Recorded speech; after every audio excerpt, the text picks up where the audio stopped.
ನೀವು ಯಾವುದೋ ಕೆಲಸ ಅಥವಾ ಸ್ಥಾನದ ಹಿಂದೆ ಓಡುತ್ತಿದ್ದರೆ, ಅದು ಆ ಸ್ಥಾನವು ನಿಮಗಾಗಿ ಮೀಸಲಾಗಿರುತ್ತದೆ. ತಾತ್ಕಾಲಿಕವಾಗಿ ಬೇರೆಯವರು ಅಲ್ಲಿ ಬರಬಹುದು, ಆದರೆ ಅದರ ನಿಜವಾದ ಮಾಲೀಕರು ನೀವೇ ಆಗಿರುತ್ತೀರಾ.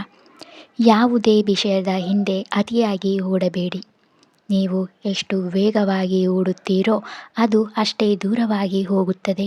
ನೀವು ಕಷ್ಟಪಟ್ಟು ಕೆಲಸ ಮಾಡಿ ಅದು ನಿನಗೆ ಸಿಗಲೇಬೇಕು ಎಂದು ನಂಬಿದಾಗ ಅದು ನಿಮ್ಮನ್ನು ಹುಡುಕಿಕೊಂಡು ಬರುತ್ತದೆ. ಸಾವಿರಾರು ಜನರು ಒಂದು ಕೆಲಸಕ್ಕೆ ಅರ್ಹರಾಗಿರಬಹುದು, ಆದರೆ ಅದು ಯಾರಿಗೆ ಸೇರಬೇಕು, ಯಾವ ವ್ಯಕ್ತಿಗೆ ಸೇರಬೇಕೆಂದಿರುತ್ತದೆಯೋ ಆ ವ್ಯಕ್ತಿಗೆ ಸೇರುತ್ತದೆ.